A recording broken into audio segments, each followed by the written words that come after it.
So we are on Ecclesiastes 4, verses 1 to 8. This is called handfuls of toil, which is actually in the text today. It's actually one of the verses, part of a verse that we're looking at. And I think this is going to go a little bit strange in the middle. We're going to jump one of the verses and then go back to it. And I'll give you a warning when that's going to happen. But just so you know, I've not missed out the verse and I'm trying to skip around anything. It actually has a purpose to it.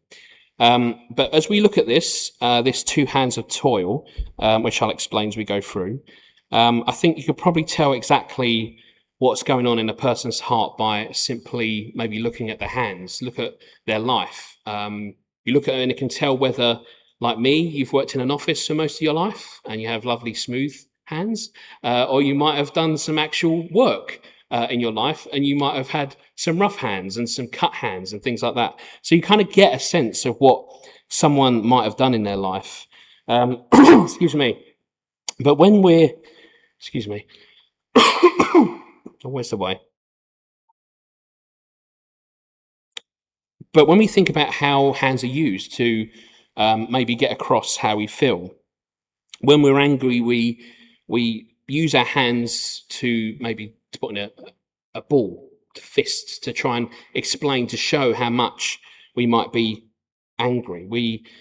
When we're defensive or when we're cynical, we cross our arms or fold our hands against our chest. I don't know if you know, there's been a long-term thing about how someone's body, their behaviors you can tell what they're thinking at that moment, although a lot of that has been disproved because there's a sense that if you fold your arms, you can obviously, some people just do it to feel comfortable. What it doesn't always mean is that someone's very angry with you or someone's cut off. But there is a sense that it gives some sort of sign of the position someone might be in. They might feel uncomfortable. They might feel like they're not being heard and things like that. So they might actually use it to reflect how they're feeling. But when we're at peace, our hands are open. They're at rest. Our physical posture probably in some way reveals the spiritual reality of what we're in. And so as we go through our series in Ecclesiastes, King Solomon is going to ask us to look closely at our lives, the posture that we take. And in these verses here today, Solomon takes this look at human society, at our drive for success, and the deep isolation that plagues so many of us. And as he writes, he uses the imagery of hands to describe the different ways we try to navigate this broken world. He shows us the folded hands of the cynic, the clenched fists of the workaholic, the open hand of someone at peace.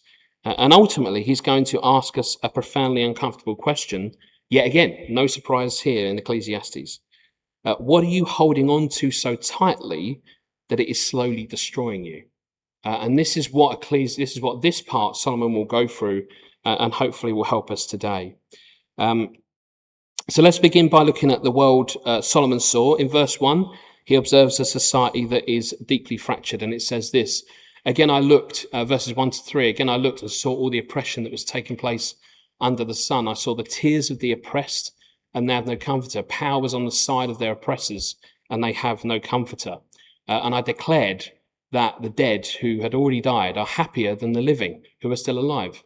But better than both is he who has not yet been, who has not seen the evil that is done under the sun. We know that Solomon is the wealthiest, most powerful king on the earth at this point. And I suppose what he's doing here, he looks out from the palace and he sees this kind of brutal reality of life without God. He sees a world where the strong continually crush the weak. But I suppose the tragedy of this, especially in verse 1, is not just the oppression, it's the isolation. Twice, Solomon repeats this phrase. He says, and they have no comforter. And it is quite a bleak picture, as you would expect by now, as we've been reading through Ecclesiastes. It has a bleakness to it, but obviously looking towards hope that bleakness can be offset by knowing why the world does what it does. But in a world governed only by human power and earthly success, there is no final justice. There's no ultimate rescue, no one to stand up for the vulnerable. And this reality is so heavy that Solomon reaches a quite chilling conclusion in verses 2 and 3. And he says that the dead are actually luckier than the living. That's how much he thinks the world is so fallen. And I would say accurately so, rightly so. When you look into the hearts of human beings, of ourselves, and what we can do and the potential of evil that we can create, when you go to that level, you can see, well, surely those who are not here are better off than the ones that are here. And then he goes on even further in verse 3 and says, better than both the living and the dead is the person who has never been born. And I know this might feel like he's been quite depressing, that it's just like, I've lost all hope in humanity. But we must remember that Solomon has not got hope in humanity. Rightly so. That's not where his hope is. He's trying to say his hope is in God. His hope is in his God, who is the one who can provide the ultimate hope. So he's trying to say, look, there's no reason, there's no justification you can give him to say that there's any redeeming value in humanity alone without God. That humans have proven time and time again that we are evil, that we can do quite heinous things to one another and to this world. But why does he say that? Why does he say it's better that you've never been born? Probably because the unborn have never had to open their eyes and witness the sheer volume of evil that has taken place over the entire history of the universe. The problem is, if you remove God from the equation, if there's no final justice to make things right, no divine comforter to wipe away our tears, then life is just a cruel cycle where the powerful crush the weak.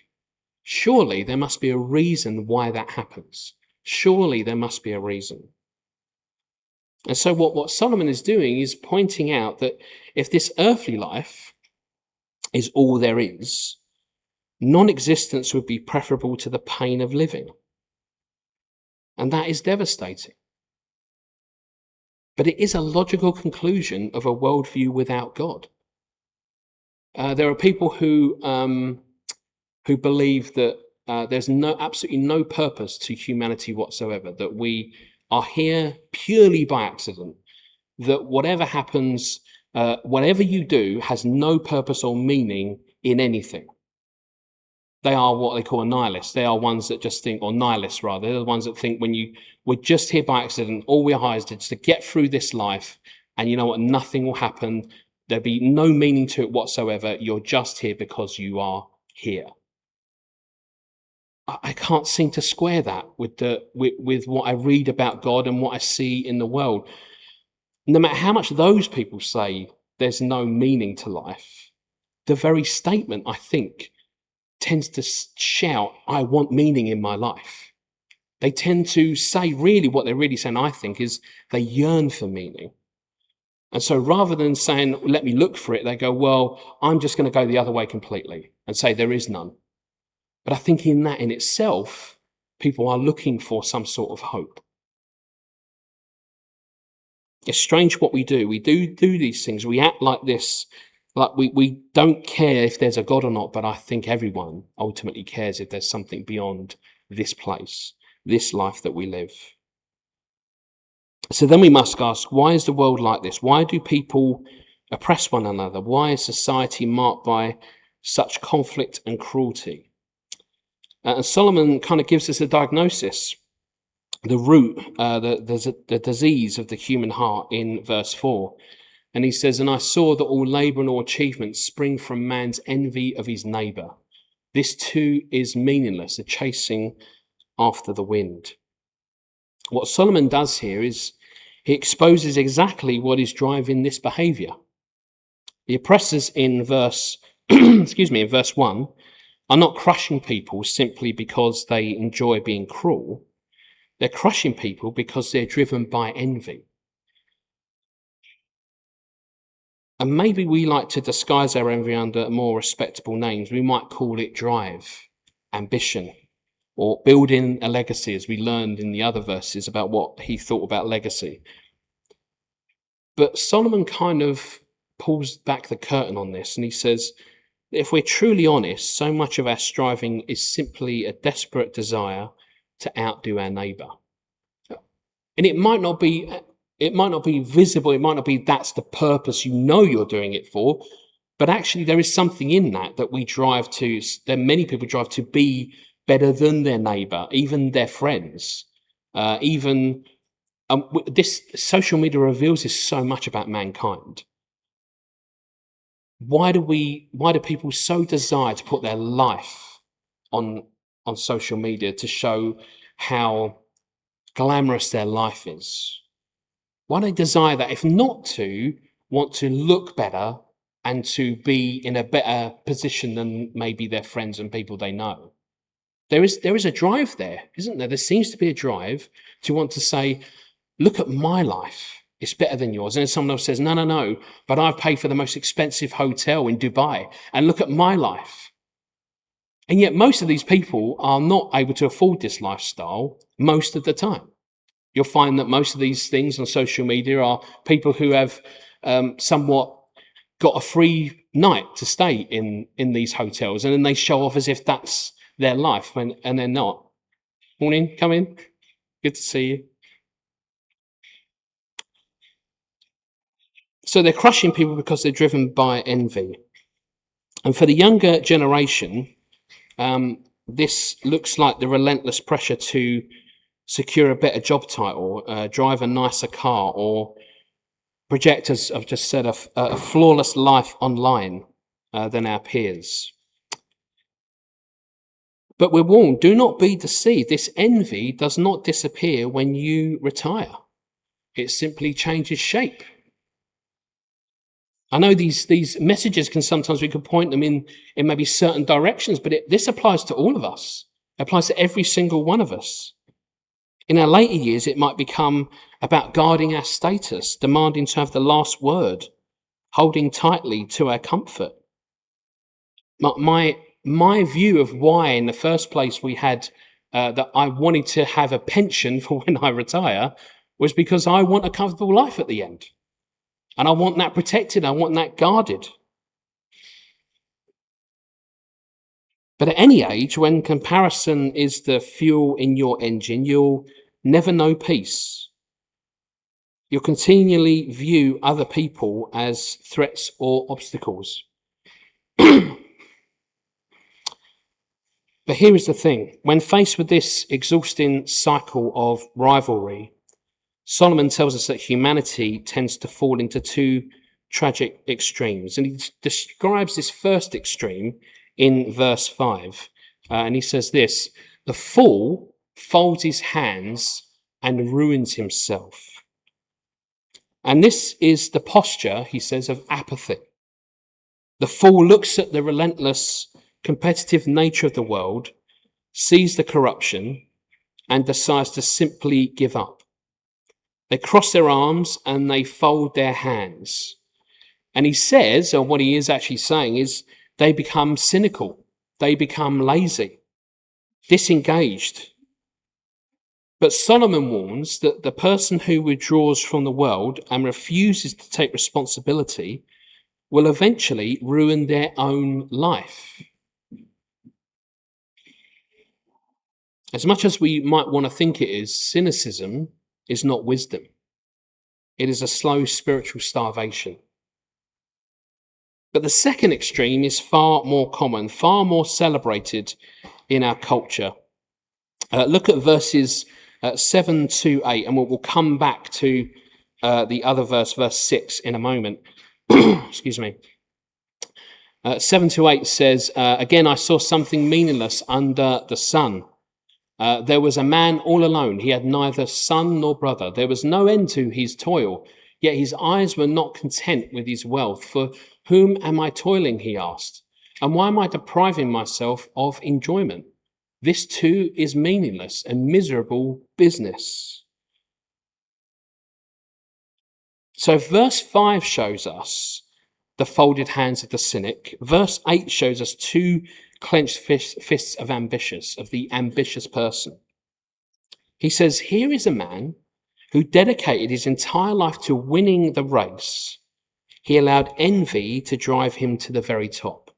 He amassed wealth, status, and power. But he says, look at the devastating cost. This man is entirely alone.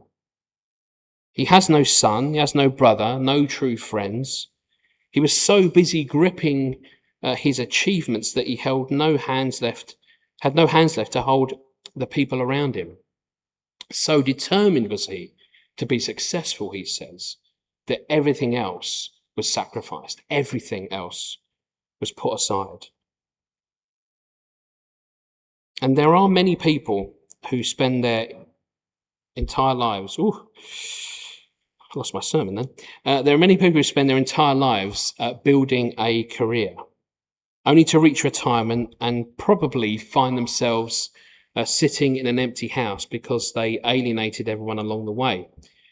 It is a risk that Solomon is pointing out to us. Okay, this one. Okay.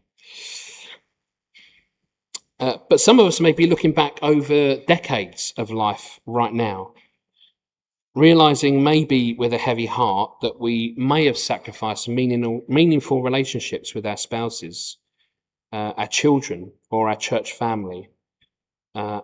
And all because maybe we were too busy securing our own comfort, defending our own pride.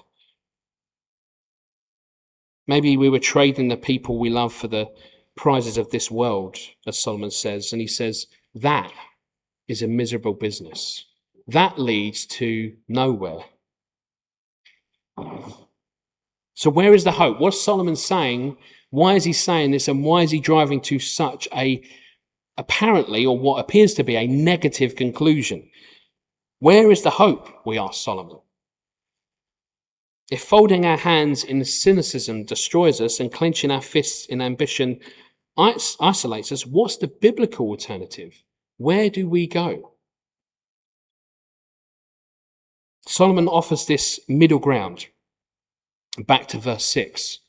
He says, better one handful with tranquility than two handfuls with toil and chasing after the wind. What is he saying? To hold two handfuls of anything, your fist must be clenched, white-knuckled and tight. You must be holding on to things that tightly. And to have them held that tightly means you have to live in this constant fear of dropping what you've gathered. But Solomon says there's a better way. He says one handful with tranquility. And what it means is pursuing less so that you can actually enjoy what you have. It still means you'll probably have to work hard. We all have to work hard and being responsible with the one handful God has given us, but deliberately keeping the other hand open. You keep a hand free to help out, to be ready to receive what God is giving you next to do, to where God wants you to go next in your life, the person he wants you to talk to, anything. Could be absolutely anything. It could be to pick up the phone, speak to a friend. It could be to be present with your family and your friends. But I think it's a really encouraging picture, because I think sometimes people might misunderstand what Solomon never says. He never says is that all of this means you don't enjoy and you don't work. Clearly in this text, he's saying, no, you still work. And that might be hard work, by the way. He's not saying that that's not hard. But he says, don't let that engulf you. Don't let that just completely take you away. Because if all of that is, and I've seen it myself and people around me, and you see just people change, people that you work with over the years. I've worked with people in the past, and certainly in cutthroat kind of industries. And it changes people. You know, people who were sort of really excited about working now are working simply just to get further and further. And you think, I've lost connection with them. I can't speak to them anymore. They're so driven, so taken by what they can gather that there's no other room in their life for anything. And that's incredibly sad. And at the same time, I feel incredibly blessed that I've seen it and not got so caught up in it. But it is very tempting. If dangling the carrot you want to dangle is that the amount of money you can make, and certainly in the industry I am in, if you were easily succumbed by that, my goodness, I certainly probably wouldn't be standing here, and I would most certainly earning. This is not a brag. This is the reality of the industry I work in. Double what I earn now. I won't tell you what I earn because that's just gross. But I'm not saying what I earn is gross, by the way. But I'm just saying that what happens is it says you can have more and more and more of this. Yet what they don't say is all of it will suck out of you. All the life, all the joy. I mean, it gets to that point where joy is sucked out of your life when you're working for that volume of money. Some of the salary offerings in my industry is obscene, absolutely obscene. And yet, when your eyes are opened, when you read about God and what God says about the world and says about humans, you go, it's not worth it. It doesn't bring anything to my life. And I can say that, and you might say, well, I can say that because I might be living okay. I'm living at a comfortable level. But if I'm comfortable, why would I need any more? Why do I need to keep chasing more and more and more? I think everyone should get to a level where they're comfortable. Everyone should be able to live a comfortable life. I don't mean an easy life, but comfortable. But it will take some toil. At the same time, finding balance to say, I need to leave the most room for God. I need to let Him guide me in my day-to-day, in my work, in everything that I do. Of course, the biggest problem that we have is that we can't open our hands on our own. We are so taken by sin, by brokenness in the world, that God has to come and help us do it, almost do it for us to open our hands. Our hearts are so prone to pride, envy, that our natural instinct is to always grasp, to hoard, to compete. And left to ourselves, as history has proven, we will always choose the 2 handfuls of wind, the thing that will just disappear when we leave this place. So that's why Solomon says we need a comforter. We need someone to tell us, to be standing outside of our life, to be able to speak to us and say, where do we need to change? What things do we need to do that are not honouring God? So that ultimately, yes, glory to God, but secondly, we benefit from that. God is offering a life that benefits us.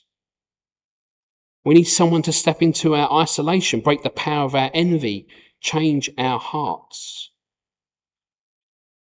And as I've said, and will always do over these coming sermons, this brings us to the glorious truth of the gospel. In verse 1, Solomon grieved because the broken world has no comforter. But we stand on this side of the cross and we know that the ultimate comforter has come. Look at the posture of Jesus. When the Son of God came into this world, he did not come with the folded hands of a cynic, turning his back on the suffering of his people. And he certainly didn't come with a clenched fist of a rival, someone seeking to crush us, establish an earthly empire, although some will claim that is what Jesus was doing. And yet it is completely not true. Jesus came with peace. He came to rescue those who wanted to be rescued. When Jesus Christ went to the cross of Calvary, he stretched out both of his hands and he allowed them to be pierced for the transgressions of mankind. On the cross, Jesus experienced the ultimate oppression. And power, seemingly, and certainly he makes this statement. We learned that in John, that he said, what was it? He said to Pilate, he said, you would only have this power because my Father has given you, allowed you to have this power. So the power is somewhat temporary, within God's control.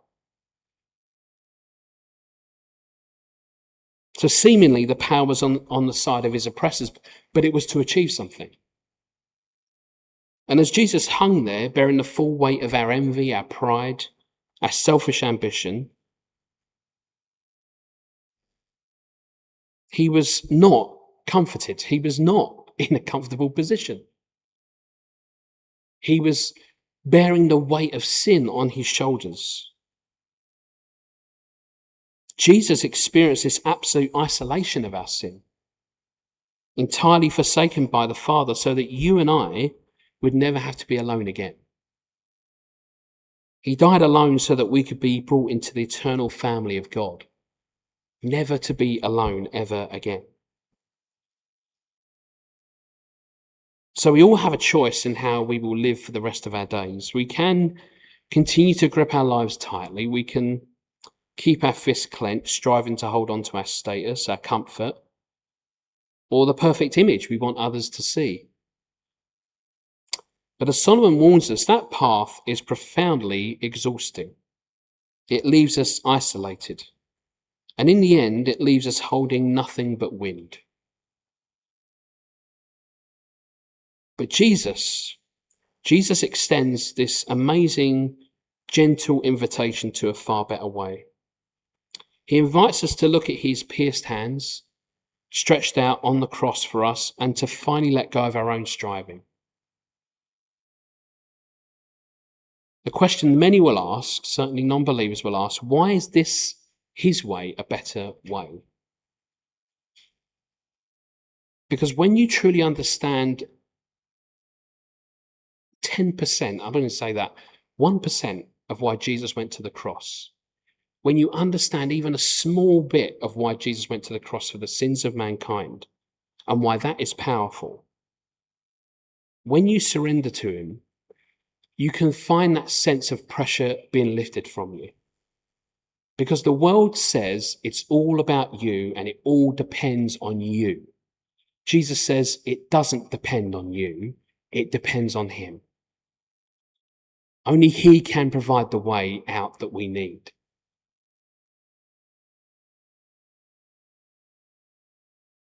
We no longer have to prove our worth to our peers, our family, or even to God, because our worth has been settled forever by his grace through Jesus Christ. When we let go of our earthly idols, we are no longer alone.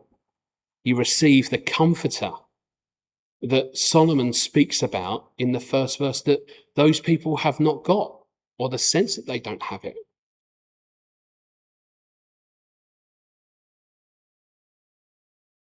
So I want to give you some encouragement, because these are tough verses and they will continue to be tougher verses as we go through them. You don't have to carry that heavy burden for one more day. I realize what I'm saying there, and I think you will carry burden. But what we do, I think, is when we have burdens in life, I think what we may do is we may make them even bigger, like as if the whole of the world depends on you getting it right, of figuring out how to make this burden go away, to fix it.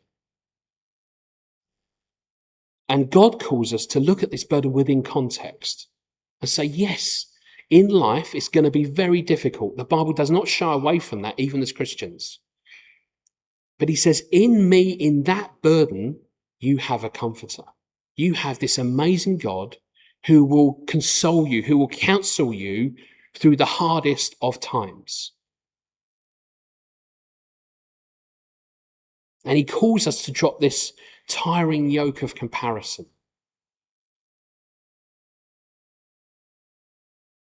God calls us to rest entirely in his finished work on the cross. And what he wants us to discover as we keep living this life day to day is to discover this matchless, tranquil peace of life held securely by the Saviour. And I always want to say this to make sure that what I don't sound like is I'm making this really simple and trite. It is not. Because to find peace in God means you have to almost block out the noises of the world. It's not going to be easy to do that because there's noises coming from everywhere. There's demands on you coming from everywhere. And so what's Jesus' advice to those who want to hear from him? Go and find a quiet place. Shut the door. Find some time to spend with your Saviour. Not through because that's the right thing to do or it's a religious thing to do. Because the only way we're going to hear him is if everything else is quietened down. Everything else is put out of our minds, even for 2 minutes. And say, Lord, I just need a sense of your peace in my life. That is the challenge for us every day living as Christians. It's the challenge for those who ask the question, if this is a peaceful God, if this is a God that brings me peace, and I've put my life in him, why do I not feel it? Why sometimes I don't quite get it? And it's not to do with how well you do as a Christian. It's not to do with your performance. Sometimes it's just simply practice. Create some time, make some time for him so that you can hear and get a sense of that peace. And I'm with you in this struggle, by the way. Every day I'm in this struggle with you. I don't stand here saying I've got it sussed. I really do not. There are days I think, can I carry on doing this? Can I carry on doing that? And the only way that ever seems to solve the problem, to some degree, not the problem itself, but me as the problem, is to come to God and say, Lord, I just need to let you have it because I can't figure this out. I don't know how I'm going to do this and carry on doing this and do this. And let me say this, it's a weird thing, but it works. I've experienced, how can I say this? When I get to the kind of point where I say, Lord, I need some peace. I need you to hear me, and I need to find some peace in this particular thing. I can tell you that on nearly every occasion, over a couple of days, the thing works itself out. And that's a worldly view, by the way. The thing works itself out. I don't do anything. I find out that actually, oh my goodness, I asked God about that about 3 days ago. And slowly what he did was weave in this like almost gradual peace that came in the situation. It didn't just end. It didn't just say God went, right, I'm going to stop that because you're feeling a bit unrested. Over time, he was trying to show me every time, I'm in control here. See what I'm doing.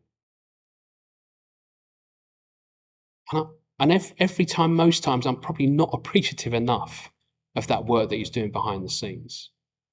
The only way is to go and seek him, go and find that quiet time with him, speak with him. He wants to hear from all of us. So I do invite you this week, share your burden with him. He wants to hear from you. I can tell you today that will be the road, the path that we will get on to find ultimate peace in Jesus. I'm going to pray, and then we'll have some worship time and prayer time together.